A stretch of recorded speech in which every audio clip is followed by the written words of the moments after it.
Ya, Naaman bukan orang Yahudi, bukan orang Ibrani. Tapi Yesus memuji dalam Lukas pasal 4.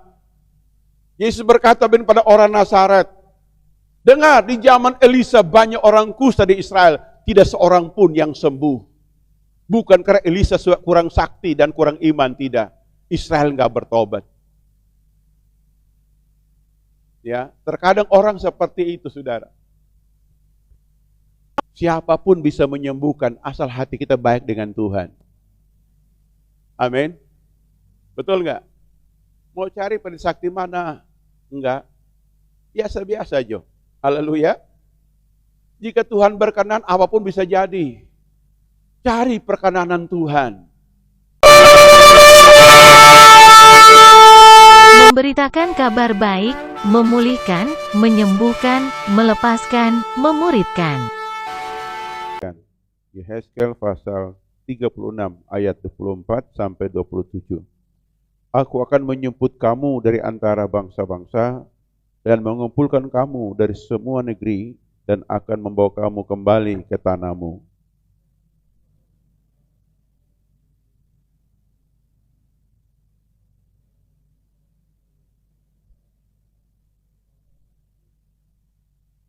Kamu akan kuberikan hati yang baru dan roh yang baru dalam batinmu, dan aku akan menjauhkan daripada tubuhmu hati yang keras, dan kuberikan kepadamu hati yang taat.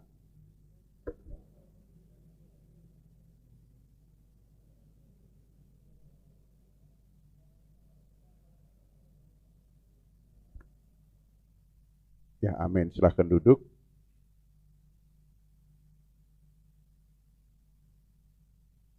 Ya, puji Tuhan. Saudara, teman Tuhan ini datang ke umat pilihan Tuhan, itu perjanjian lama. Kalau kita baca konteks ini untuk orang Yahudi, saudara. Tetapi sebenarnya adalah nubuat juga untuk kita di gereja. Gereja itu adalah generasi baru yang dibangun oleh Tuhan sendiri di dalam perjanjian baru. Nah, semua yang terjadi pada perjanjian baru itu sebenarnya sudah terjadi di perjanjian lama. Hanya orangnya beda, sukunya beda, tetapi prinsip nilainya sama, yaitu kebenaran dan nilai yang ditanam. Nah, di sini kalau kita baca pasal 1 dalam kitab Yehezkel pasal 1 ayat 1, saudara, firman ini datang tahun ke-30 waktu mereka di pembuangan. Ya, saudara tahu di pembuangan mereka 70 tahun, berarti 40 tahun lagi baru terjadi, saudara. Lama. Tapi Tuhan sudah menyampaikan firman bahwa akan terjadi pemulihan yang besar. Tetapi tunggu 40 tahun. Ya, saya ingat kisah ini sama dengan Rahab di kitab Yosua.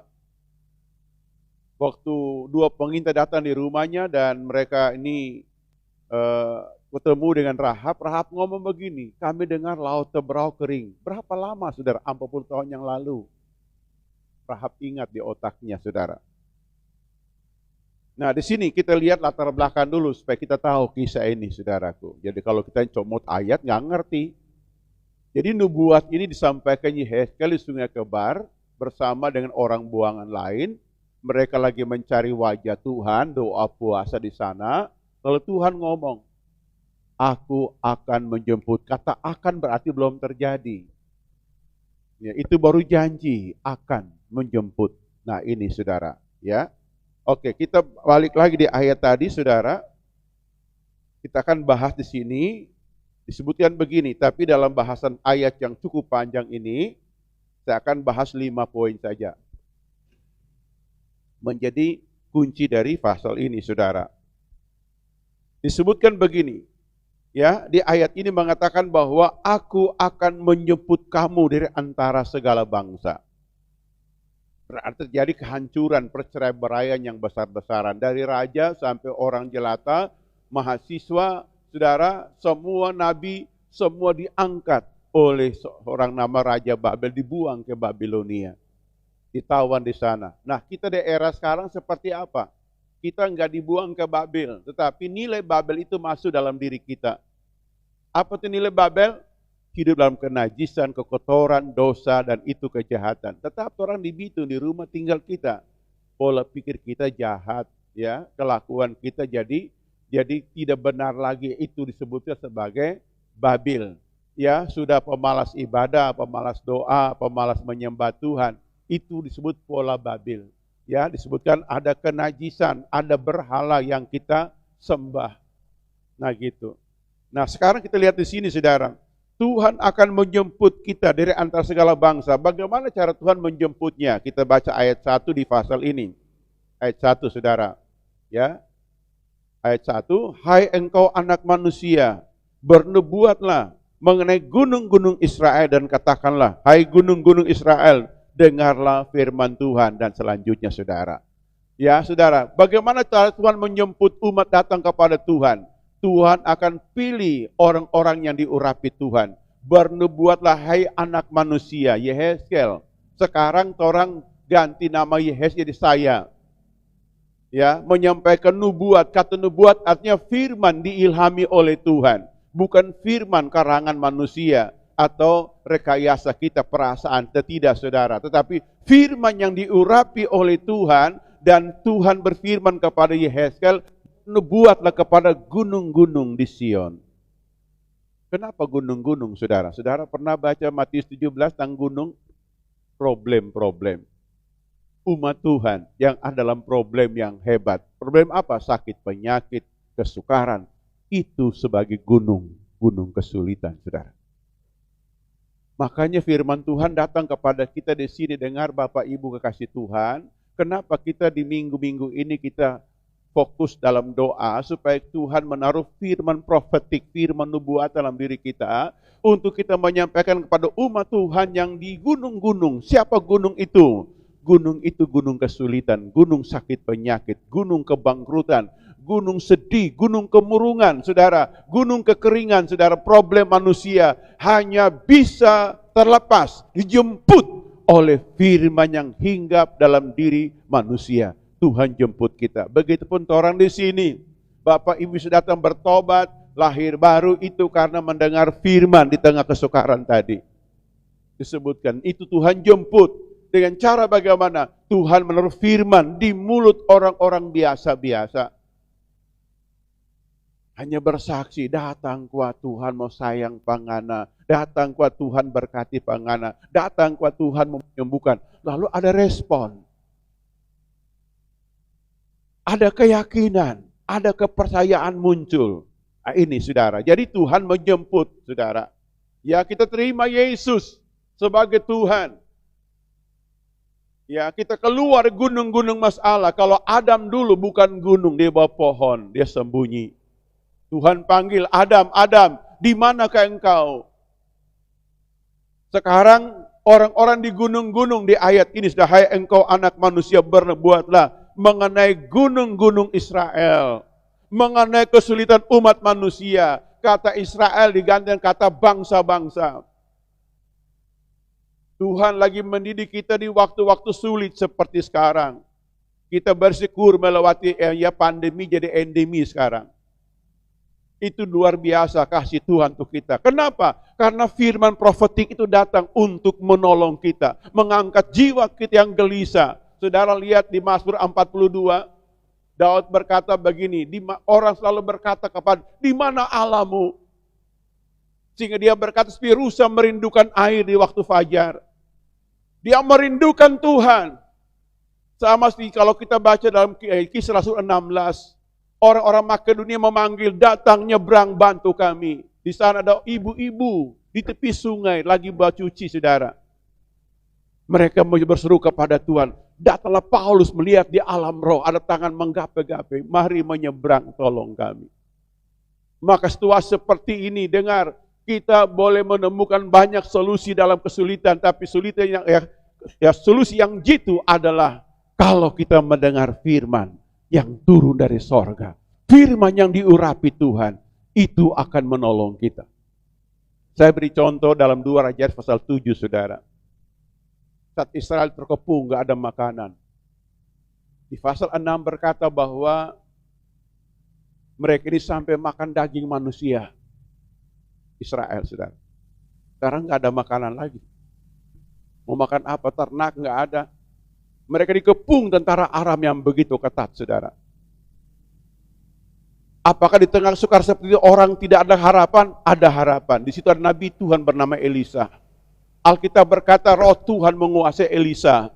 Dan dia bernubuat besok ada gandum. Besok ada makanan. Hanya begitu, saudara. Caranya seperti apa? Orang nggak ngerti, saudara. Dululah 4 orang kusta di ayat yang keempat. Mereka berunding dan rapat begini. Orang duduk di sini mati. Orang mundur kembali ke kota mati. Orang maju juga mati. Pilih apa? Orang maju jo di tentara Aram. Kalau mereka ingin orang hidup, kalau mati ya mati. Enggak apa-apa. Saudara, itu situasi yang sulit. Kesulitan ini melatih kita bukan Tuhan menghukum. Dengar, saya ulang ini. Kesulitan bukan Tuhan menghukum kita. Tapi Tuhan ingin membuka otak kita, membuka iman kita. Membuka hati kita, ada kasih enggak? Ada pengharapan atau tidak? Atau terang hilang pengharapan? Makanya datang firman Tuhan ke gunung-gunung Sion. Gunung ini bukan gunung kemuliaan, gunung kesuraman, gunung buangan. Kubu-kubu suku-suku yang ada di tanah buangan. Mereka dengar firman Tuhan. Dengar hari ini belum terjadi besok. Tunggu 40 tahun kemudian. Baru mereka keluar, saudara. Tapi nubuat firman sudah disampaikan. Itu cara Tuhan menjemput kita. Begitupun orang di sini, Bapak Ibu. Tatkala kita pertama mendengar firman Tuhan,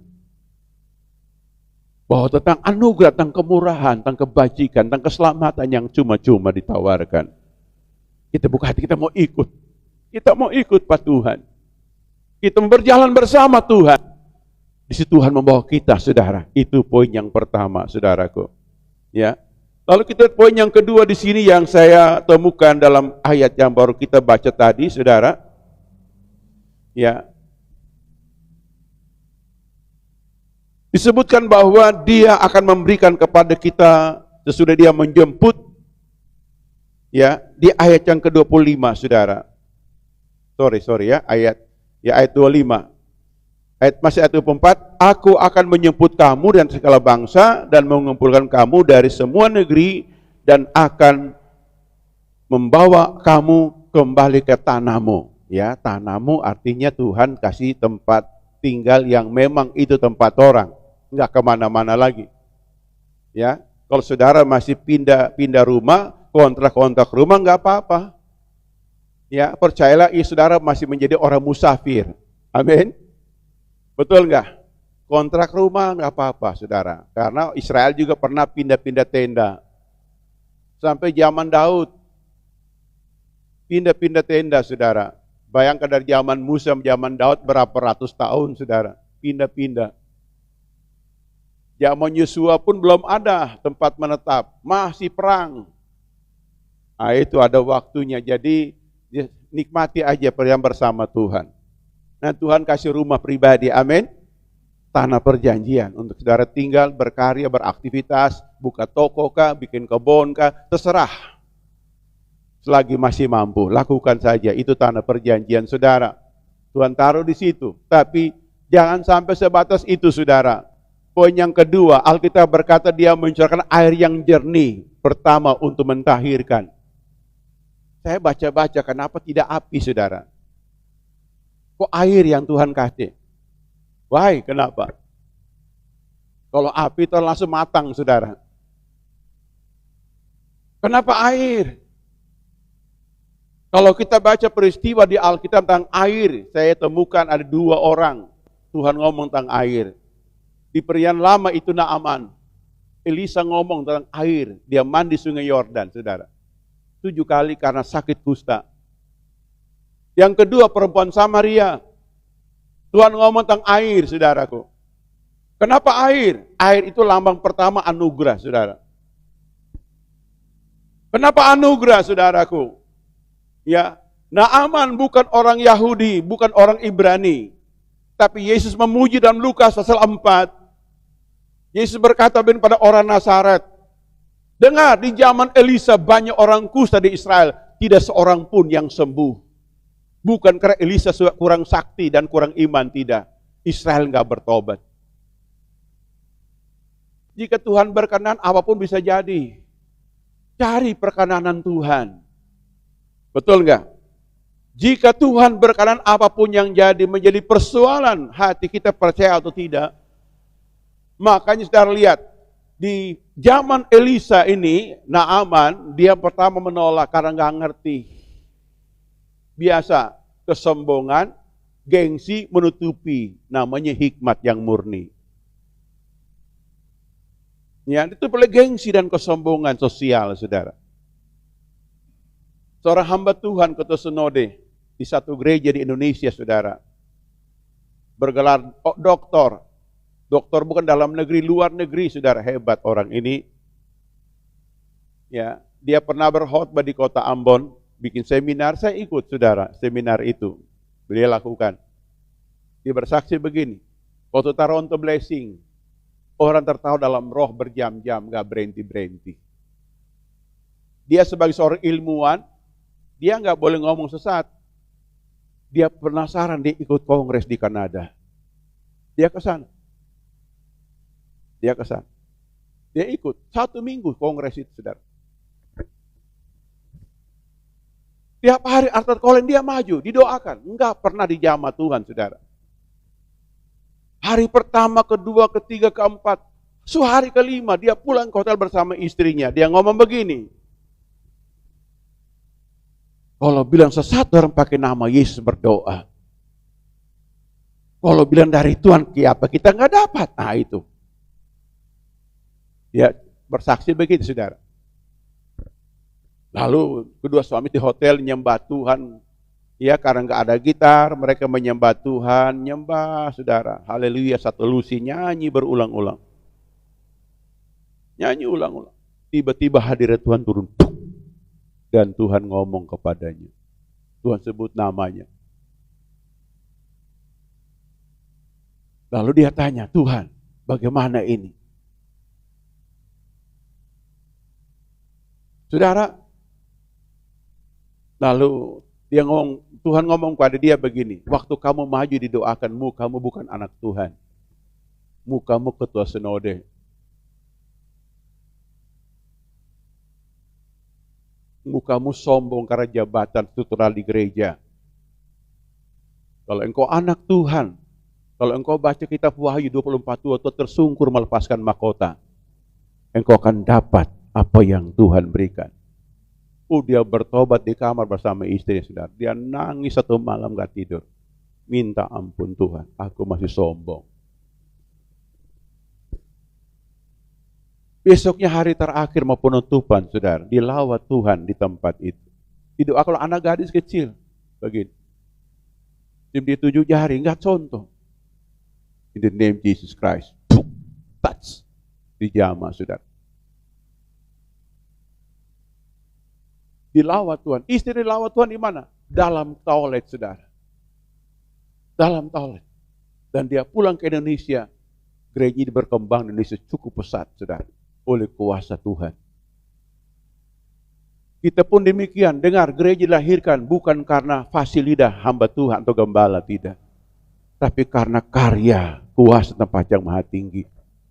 Amin. Orang rugi kalau orang gak terima itu. Hanya karena gengsi kayak Naaman. Untuk Naaman disayang banyak orang. Disayang oleh pembantu rumah tangga, disayang oleh istri, disayang oleh Raja Aram, Ben-Hadad, disayang oleh pembantu-pembantunya, dan juga disayang oleh Elisa. Pembantu ngomong begini, Tuhan kan gak disuruh yang susah-susah, Tuhan tinggal berenang. Sembuh kan gak sulit amat. Naaman kita kan seorang panglima.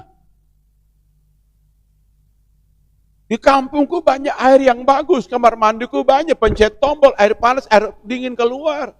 Siapa kita begini? No, tidak, saudara.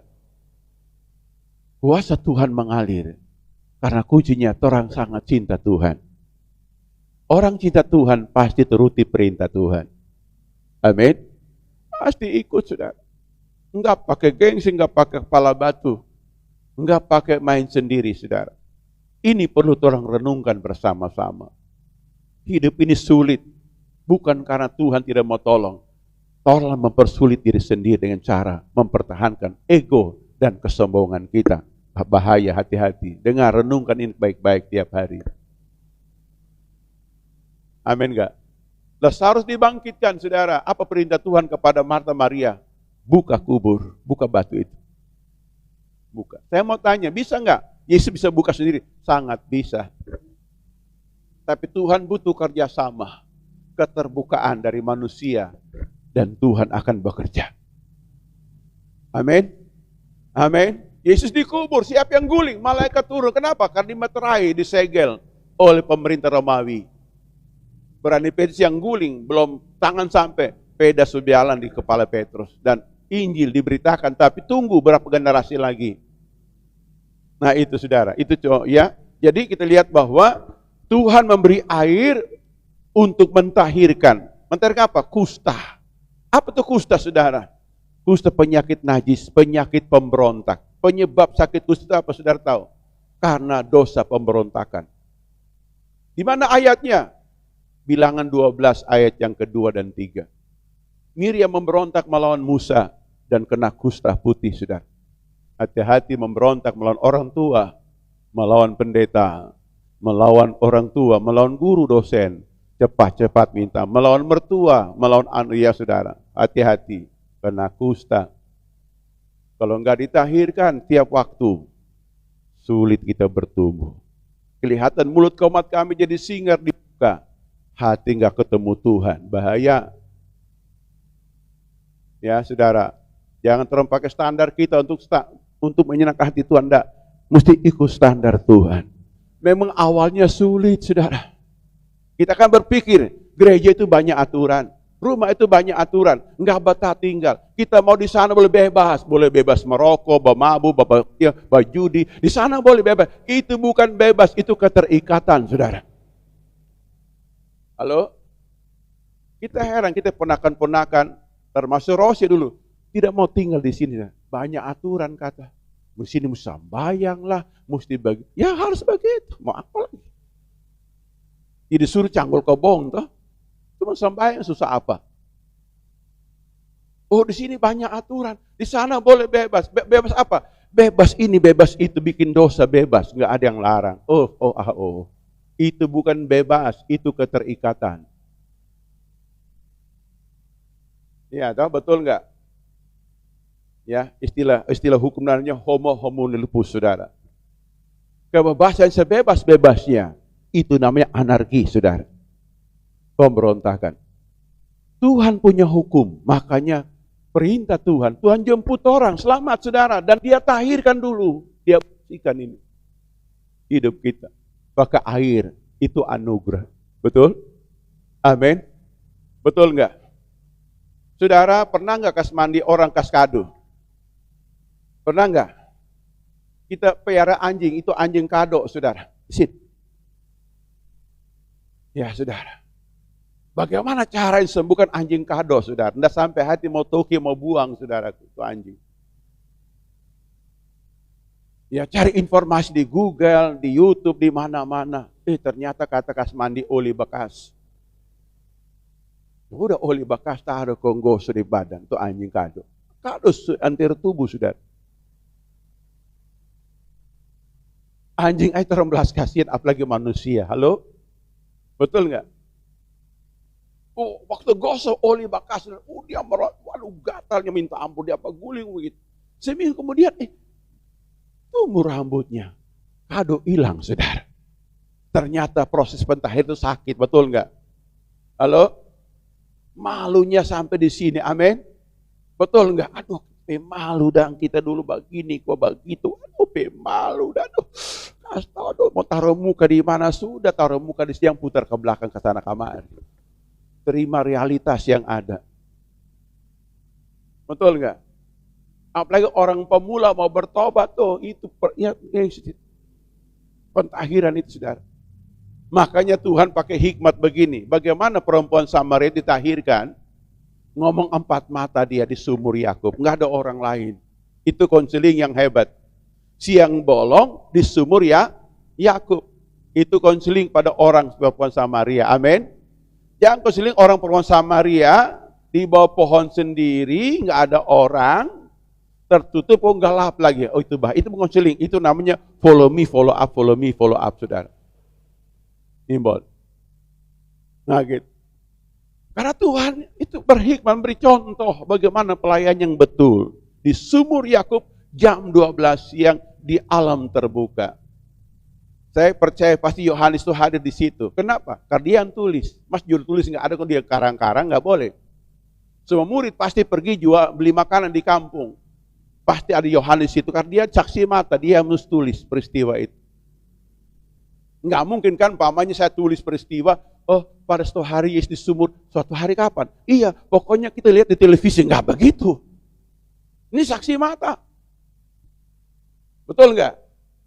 Dia tulis tentang peristiwa, tentang percakapan mereka. Nah dalam Injil Yohanes tertemukan itu, saudara. Itu peristiwa namanya pentahiran, dibersihkan sebersih-bersihnya. Dari kesembuhan batin, kelepasan, itu butuh waktu, butuh kesabaran. Butuh tim yang solid, karena orang ini sakit jiwa, bukan cuma di sana. Di rumah sakit, apa tuh? ODK sekarang itu. Saudara. Tapi Tuhan ingin membuat kita mengerti bahwa dia sangat sayang pada orang. Amin. Di umat gereja Perjanjian Baru dia panggil dari setiap suku bangsa datang. Yang pertama dia lakukan adalah dia mentahirkan kita. Artinya anugerah Tuhan. Dia tidak pandang salah kita berapa banyak. Dosa kita berapa banyak, tumpuk-tumpuk dari umur berapa ke berapa. Tidak perlu, semua dia hapus. Tolong baca ayat ini saudara. Yesaya 1 ayat yang ke-18. Tunjukkan di layar. Yesaya 1 ayat 18. Mari, baiklah kita berperkara firman Tuhan. Sekalipun dosa merah seperti kermisi, akan menjadi putih seperti salju. Sekalipun berwarna merah seperti kain kesumba, akan menjadi putih seperti bulu domba. Itulah Tuhan. Tepuk tangan Tuhan kita yang baik. Tepuk tangan, saudara. Tepuk tangan, saudara. Ya, orang ini nggak ada hutungan, saudara. Paling kotor, paling najis, paling nggak layak. Betul nggak? Paling nggak layak, paling kotor. Tapi itulah salib Kristus. Tuhan menyucikan dosa kita. Merah seperti apa? Kita begal seperti apa? Nakal seperti apa? Tapi Tuhan sangat sayang pada orang. Dengar, saudara. Taruh di hati pikiran kita, saudara. Ya. Mau dosa kecil, dosa besar. Orang malu mau cumu akan. Malu mau orang lain tahu, saudara. Tapi Tuhan langsung rangkul, saudaraku. Kalau saya baca Ibrani 1 ayat yang ketiga, sebenarnya Tuhan itu nggak mati di salib. Nanti orangnya sesat lagi, saudara. Itu proses penyucian dosa. Disalib. Ibrani 1 ayat 3. Dia menyucikan dosa. Bahwa dia diangkat. Dia duduk. Memerintah sampai selama-lamanya. Itu Ibrani tulis. Karena ada filsafat muncul. God is dead. Tuhan itu mati. Tuhan tidak mati. Tapi menyucikan dosa. Proses penyucian dosa. Cara bagaimana? Merobek dirinya dan mencurahkan darahnya. Kalau saudara mau lihat saya, bukan tubuh ini, itu manusia sejati. Roh dan jiwa saya itu manusia sejati, saudara. Dan Tuhan melakukan itu untuk apa? Mentahirkan kita, umat Perjanjian Baru. Dengan sadar kita bertobat, memberi diri kita dibaptis, itu langkah awal. Berjalan bersama Tuhan. Sesudah dibaptis belum tahir, saudara, itu baru pengakuan, pengumuman, proklamasi. Masih ada musuh di mana-mana. Soekarno mengumumkan di Pegang Sang Timur nomor 56 Jakarta. Sekarang Jalan Proklamasi Jakarta. Dulu namanya dari Jalan Pegang Sang Timur nomor 56. Proklamasi. Di Jogja masih ada, Papua masih ada penjajah. Ya dia buat pasukan tuh tumpah semua para penjajah, akhirnya merdeka tuntas. Begitupun torang. Terima Tuhan, Tuhan jemput, ya sudah jadi milik Tuhan, ya betul. Dalam diri kita masih ada musuh. Makanya banyak teman-teman tidak mampu ikut proses ini. Ditegur langsung telinga panas, saudara. Saya itu nggak sembarang orang, saya tidak sembarang darah tinggi, saudara. Tidak sembarang marah orang. Salah langsung marah, lebih baik daripada dia simpan dosa jadi karakter. Tapi nggak terima nggak apa-apa, pindah aja gereja lain yang bisa tidak ada teguran. Dimanja-manja ojo-ojo di sana. Di sini mesti ikut aturan Tuhan, karena umur kita pendek di bumi, Bapak Ibu. Seganteng-gantengnya kita, sefasung-fasung kita, tetap kita habis umur di bumi dan kita menghadap Tuhan. Sebelum ke sana, kita mesti berbuah di bumi ini, saudara. Kalau orang nggak berbuah itu repot, sangat repot, saudara, sangat repot. Tuhan berkata kapak bersedia di akar, akan ditebang pohon. Akar itu apa? Iman kita diputuskan, kasih kita diputuskan, itu akar iman. Akar iman, akar kasih, akar pengharapan. Kapak dikasih putus, saudara. Itu orang Kristen yang mandul, yang mati dan tidak berdaya. Nah ini saudaraku. Jadi kalau kita mengerti rahasia ini, saudara pikir gembala itu enak? Enggak enak, saudara. Orang lain pendosa, gembala pikul. Itu ada ayat firman-Nya. Kalau jemaat berdosa, gembala enggak tegur, jemaat tanggung nyawa, atau pendeta tanggung nyawa. Dalam Yehezkel ini, 3 ayat 18. Tanggung nyawa. Kita akan sama-sama menghadap Tuhan di sorga. Oh, Tuhan akan tanya, gerejamu di mana? Pasti Tuhan tanya. Ada ayat begitu. Siapa gembalamu? Tuhan akan tanya. Sini gembala, pernah kasih tahu nggak ini berdosa? Aduh, tak kasih tahu Pak dia, habis dia pemelawan. Kasih tahu saja. Supaya beban kita, maka saudara baca suratan Paulus, dia berkata begini, aku tidak berhutang nyawa lagi kepada kamu, jemaat Efesus. Hutangku sudah terbayar. Makanya menginjil itu bayar hutang. Habis kita akan berdiri di kampung berkata, hai kampung, ya karendoran umpamanya. Kita bikin KKR, saya tidak berhutang nyawa lagi kepada kamu. Hai kampung Makawide, saya tidak menghutang nyawa kepada kamu. Injil sudah aku beritakan. Hai kampung Kasuari, saya tidak utang nyawa kepada kamu. Itu saudara, melayani Tuhan. Melayani Tuhan bukan hobi. Tanggung jawab nyawa di hadapan Tuhan. Dengar baik jemaat Tuhan, hamba-hamba Tuhan. Bukan hobi, asik-asikan saudara. Tanggung jawab nyawa. Dan kita beritakan apa yang Tuhan suruh, Tuhan perintahkan. Betul enggak? Iya toh? Nah gitu saudara. Hati yang baru. Tujuan Tuhan di sini disebutkan. Mencurahkan air yang jernih. Itu lambang anugerah, dan yang kedua ada Roh Kudus tentunya. Ya, roh kasih karunia. Air yang jernih untuk mentahirkan kita. Mustahil kita bisa melawan setan dan kekuatan kita, saudara. Alkitab berkata, kita usir setan kuasa roh Allah. Maka kerajaan Allah itu datang kepada kita. Tolong tunjukkan di ayat ini. Matius 12 ayat yang ke-12. Ayat 28 ya. Baca. Tetapi, jika aku mengusir setan dan kuasa roh Allah, sesungguhnya kerajaan Allah akan datang kepadamu. Tujuan kita diurapi agar kita bisa mengusir setan. Dari mana? Setan bukan diri orang lain, diri kita dulu. Amin. Kalau saudara mau baca mengerti itu di Roma 8 dari ayat 1 sampai 29. Roh bekerja dalam diri kita dulu. Kadang-kadang orang diurapi Tuhan, bahas roh kencang, dia bisa usir setan di orang, dianya nyanda. Itu kan terbalik-balik hidup. Padahal Alkitab berkata Tuhan itu partner kita. Kalau kita usir setan dalam diri orang, kita harus usir setan diri kita dulu. Makanya perlu diurapi Tuhan. Maka Tuhan berkata, aku mentahirkan kamu pakai apa? Kuasa Tuhan tadi, air yang jernih tadi. Ya, saya baca kesaksian Benny Hinn di sebuah buku yang dia tulis Selamat Pagi Roh Kudus. Dan suatu pernyataan yang ngomong begini. Awal mula dia terima Yesus, dia ini keluarga Katolik, saudara. Bapaknya itu wali kota di sana, Israel sana. Di Yafa. Yafa itu kota Yafet. nama Yafa. Mereka di situ sebagai keluarga wali kota.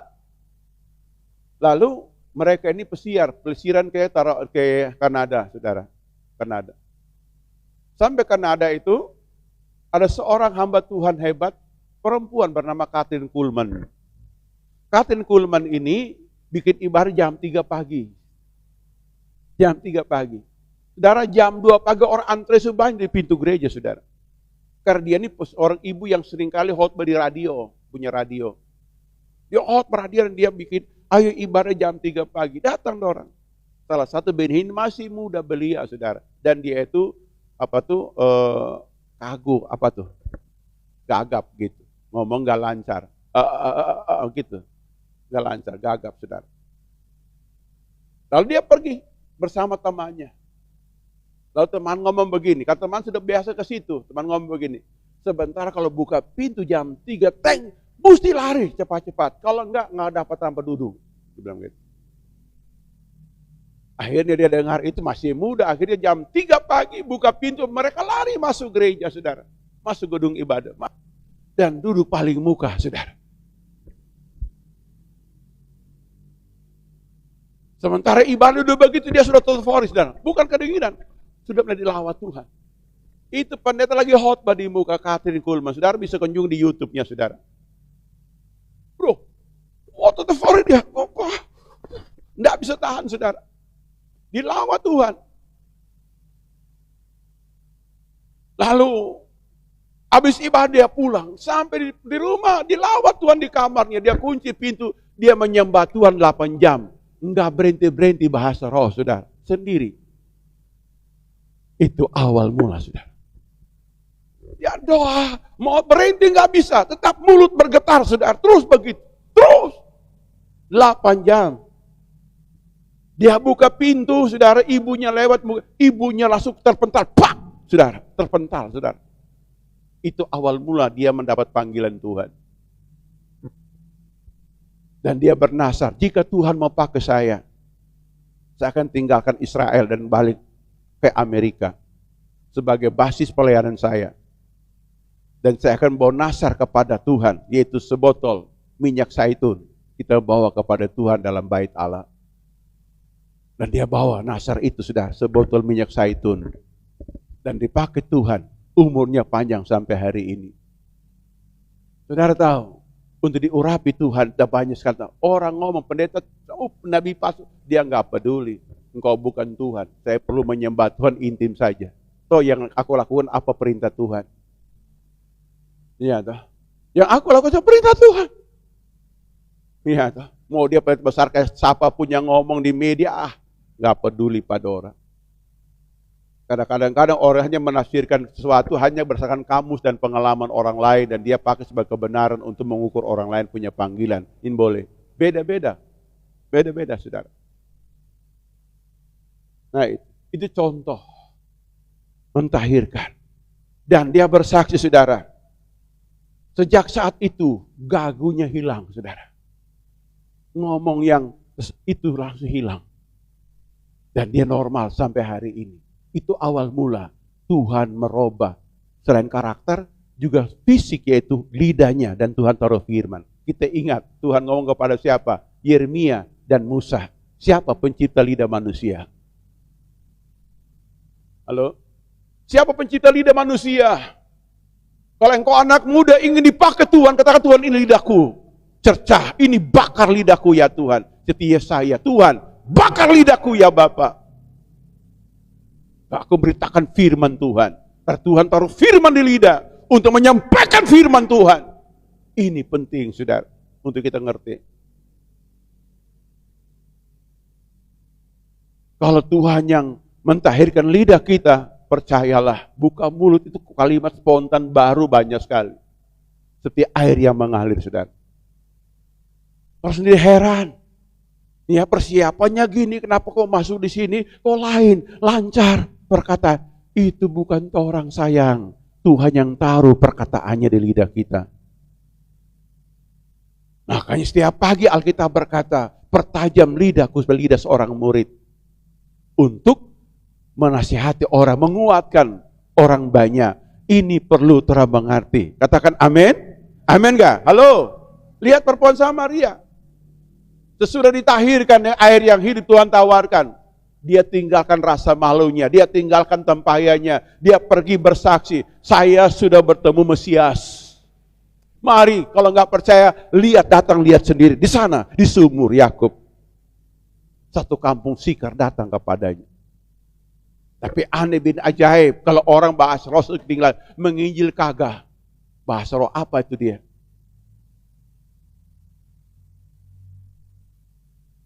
Berarti belum murni, belum tahir betul.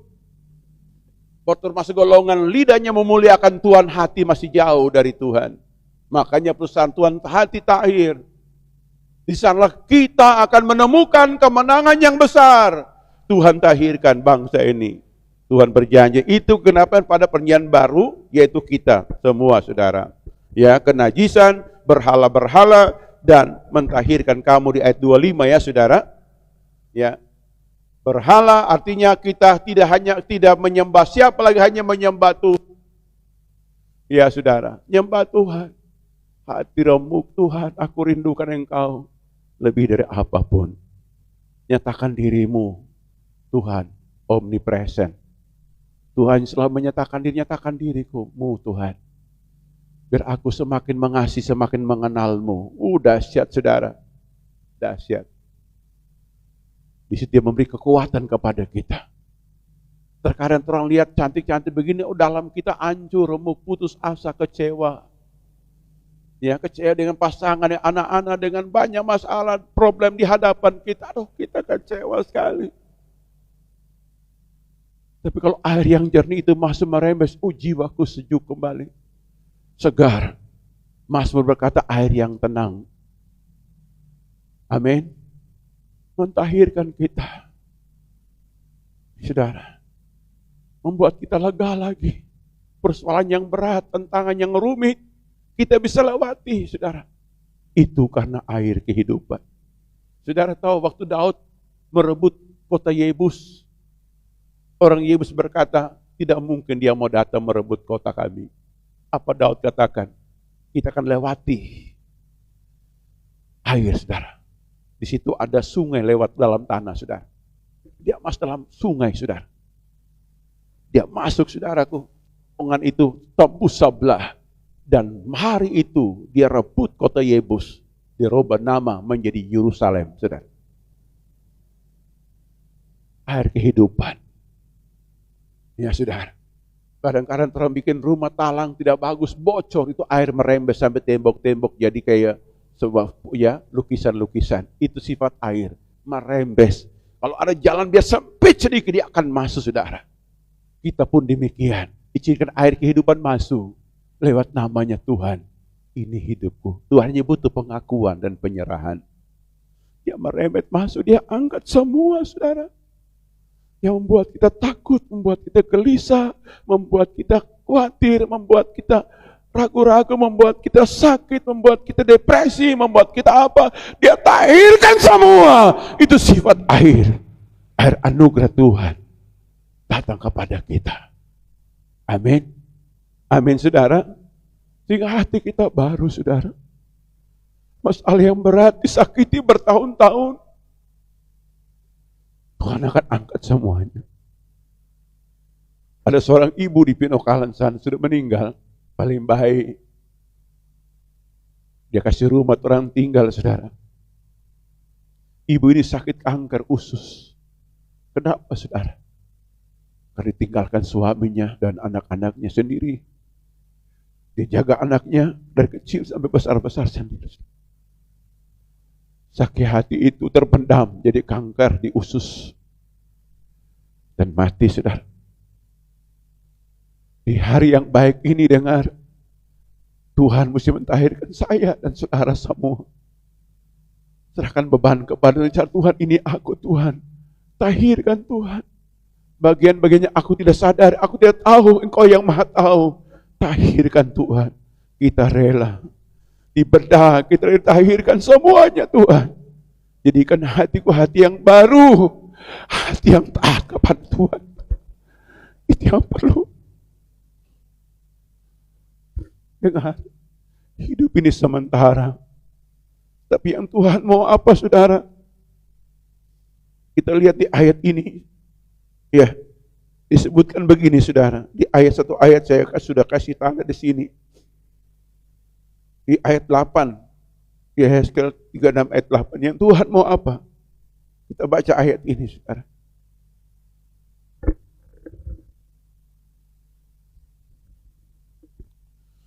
Maka kamu gunung-gunung Israel akan bertunas kembali.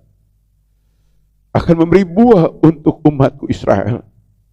Mereka segera kembali. Tujuan Tuhan tidak berbuah. Amin. Dengar, Tuhan tidak permalukan kita. Maka saya nggak pernah suruh saudara maju ke muka mengaku dosa, nggak perlu. Cukup privat dengan Tuhan. Kita berdosa, Tuhan. Engkau air kehidupan, tahirkan aku. Dan akan muncul kesukaan hati yang taat. Suka apa? Suka firman. Dari suka firman akan keluar buah-buah kebenaran. Buah-buah kebajikan. Jangan simpan sakit hati, kecewa menjadi penyakit di tubuh kita.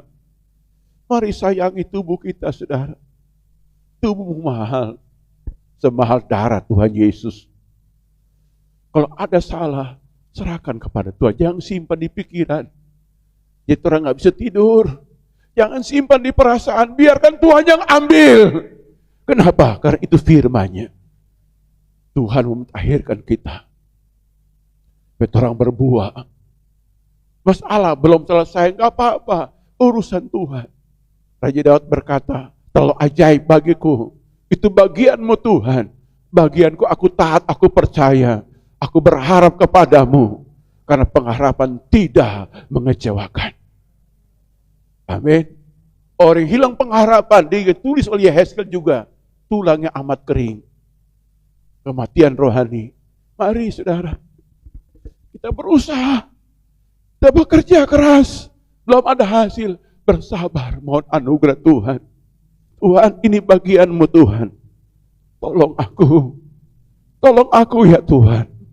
Angkat bebanmu. Disediakan jalan terbaik untuk kita semua, saudara. Ini Roh Kudus hadir bersama kita. Dia sangat sayang kepada kita, saudara. Dia sangat sayang. Dia rindukan kita berbuah lebat. Amin.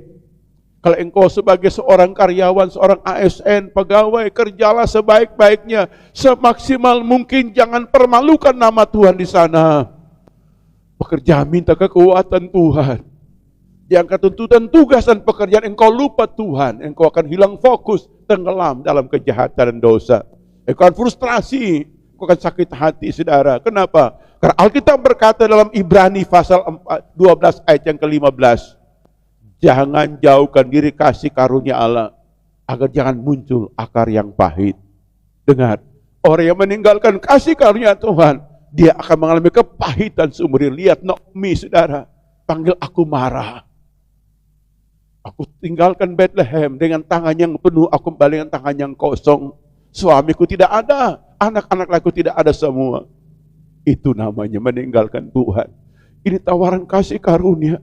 Tuhan sayang 4 orang semua.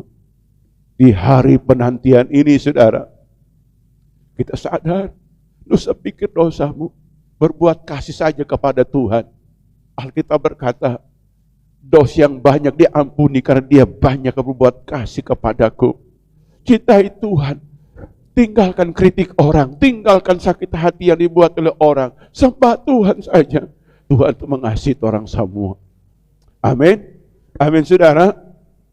Dan yang terakhir di sini adalah Tuhan menaruh hukum di hati kita. Ya, di hati kita, saudara. Ya, disebutkan di sini, Roh akan diam dalam batinmu, ayat 27. Dan aku akan memberikan membuat hidup menurut ketetapanku dan pemegang peraturan-peraturanku, dan Tuhan melakukannya. Dengar, hati yang bersih melakukan firman Tuhan itu tidak ada pemberontakan. Amin. Saudara lihat kenapa Paulus menghadapi Roma itu penjajah. Dia tidak memberontak karena dia tahu pemerintah hamba Allah. Sekalipun dia itu bengis. Amin. Ini kabar baik bagi kita yang bekerja. Kalau pemimpinmu lihat engkau yang sebelah mata, dia mengganjal kedudukanmu, percaya dia juga hamba Allah. Berdoa, serahkan pada Tuhan. Jika Tuhan berkenan, semua dapat mudah semua. Jangan orang sakit hati, masa bodoh. Ada seorang polisi pernah panggil saya ke kantor polisi. Dia seorang kasat Polres itu. Dia berkata begini, ini saya punya kedudukan job, saya jabatan. Tapi semua tanggung jawab saya diambil orang lain. Saya berkata kepada beliau, Bapak dengar-dengaran tidak? Oh, bagaimana mendengar-dengaran? Mereka bersalah sama, itu salah Bapak di situ. Roma 13, pemerintah Romawi dengarkan tidak? Tidak. Paulus melawan? Tidak. Dia tulis, pemerintah itu hamba Allah. Dia tunduk kepada Tuhan, selalu berbuat baik. Maka dia tulis dalam kitab Roma, kalahkan kejahatan dengan kebaikan. Bisa enggak, saudara? Jangan orang bersekali bikin kebaikan terus itu sangat baik, ini boleh. Bikin terus sampai orang jahat jadi malu dan bertobat. Itulah Yesus disalib, saudara. Dia korban sampai hancur-hancuran. Sampai Alkitab berkata setiap mata tidak sanggup memandang dia lagi. So malu. Pepatah mengatakan, rendahkan dirimu serendah-rendahnya sampai orang tidak merendahkan dirimu lagi. Itu, saudara. Di situ orang menjadi aman, tentram. Itu hukum-hukum Tuhan. Betul enggak? Sekalipun diri kita ada berlian, saudara. Ada hikmat Allah, ada kuasa Tuhan. Enggak apa-apa kalau aku merendahkan di hadapan Tuhan, menyembah dia saja Raja Maharaja. Enggak apa-apa. Itu, saudara, kita selalu kuat. Hukum-hukum Allah tertaati. Sehingga apa? Tanpa nasihat, tanpa apapun orang langsung malu hati, bertobat. Itulah Yesus di atas salib, saudara, hukum Allah. Sehingga disebutkan sini kita akan menjadi saksi Tuhan tadi di gunung-gunung Sion. Mengeluarkan buah. Buah apa yang disebutkan di situ? Buah rohani yang utama. Yang kedua, buah kelimpahan. Orang bisa makan gandum ini banyak datang. Ya, penghasilan bertambah-tambah, saudara. Amin. Amin enggak? Halo, kerjakan apa aja berhasil. Apalagi Tuhan kasih kita mimpi buat apa, program begitu berhasil. Saya diberkati kesaksian Menteri Keuangan Sri Mulyani, saudara. Saya dengar sebuah video dia bilang begini, dia pernah hidup lama di Amerika, sekolah di sana, bekerja di sana. Lalu dia berkata begini di video itu, mungkin ada yang sudah pernah nonton, tapi saya diberkati lewat inspirasi itu. Dia berkata begini, mengapa ya Amerika negara maju? Dia pelajari, orang-orangnya sama seperti itu orang, makan, tidur, bangun. Tapi kenapa Indonesia negara berkembang, orang negara maju? Bedanya apa di sini? Dia pelajari. Ternyata kelebihan negara maju adalah membuat aset mereka berfungsi maksimal. Negara berkembang bukan aset disuruh tidur. Aset disuruh tidur, manusia bekerja keras sampai masuk rumah sakit terbongkar-bongkar melayang, saudara. Saudaraku. Negara maju tidak. Orang punya aset bekerja keras menghasilkan doi, saudara. Nah, artinya begini Bapak Ibu, kalau terus lahir baru, kita punya impian bikin apa, Tuhan berkati. Asetmu apa? Punya toko, itu aset. Punya rumah, itu aset. Punya kendaraan, itu aset. Alat-alat itu menghasilkan doi, dan kau hanya santai-santai di rumah, dan berkata, Tuhan terima kasih. Hikmatmu, mimpimu berhasil. Itu begitu, saudara. Ya, orang di sini beda. Ya, punya aset, kebun. Dia pacar pagi sampai pagi. Dia cuma 3 bulan makan milo, habis itu capek lelah, nggak ada hasil apa-apa. Nah ini saudara. Jadi kita anak Tuhan ini dinubuat oleh Tuhan jadi berkat bagi banyak orang. Tapi kalau ada dosa cepat ditahirkan. Jangan senang bikin dosa jadi penghalang. Tuhan mau bekerja. Tuhan siapkan jalan keluar solusinya. Dosa malu datang kepada Tuhan. Minta dibersihkan, minta ditahirkan, minta diampuni. Minta dikasih hikmat. Tuhan kasih semua kemampuan. Dan kita melangkah bergumul dalam keluarga. Dan kita mungkin bekerja bersama-sama. Amin. Ya suami istri mesti akur. Halo, betul nggak? Ya, mesti akur. Kayak kejadian 2:6 itu pernah sudah bilang itu. Ya, Ishak jadi bintang di situ. Lalu Ishak jadi apa dia? Dia membangun harmonis keluarga, bercumbu-cumbuan suami istri tengah masa sulit. Itu modal damai sejahtera Tuhan itu datang. Lalu mereka menabur, menghasilkan berkat yang berlimpah-limpah. Ini perlu anak Tuhan seperti itu. Katakan amin. Tapi orang anak Tuhan kalau hanya bakalai, baku nafsu, aduh kasihan. Berkat menguap semua Bapak Ibu. Ya toh, kerja bakalai, ya baku iri sesiri, alah. Baru ambil kredit auto 1-2 bulan langsung dealer ambil, saudara, nggak mampu bayar cicilan, saudara, berkat terkunci. Kenapa? Auto terkunci, bakalai terus. Itu contoh, saudara. Itu contoh. Tapi coba ada damai sejahtera dan Tuhan beri suatu inspirasi. Lakukan itu. Karena firman Tuhan tidak pernah gagal. Tidak pernah gagal. Jaga hati. Itu modal. Biar sulit tetap jatuh cinta antar pasangan. Amin. Halo. Itu ya. Istri suami istri perjanjian dengan Tuhan. Jaga hati bagus. Dan di sini akan melihat buah itu keluar. Kasih Tuhan mengalir. Keberhasilan keberuntungan bersama kita.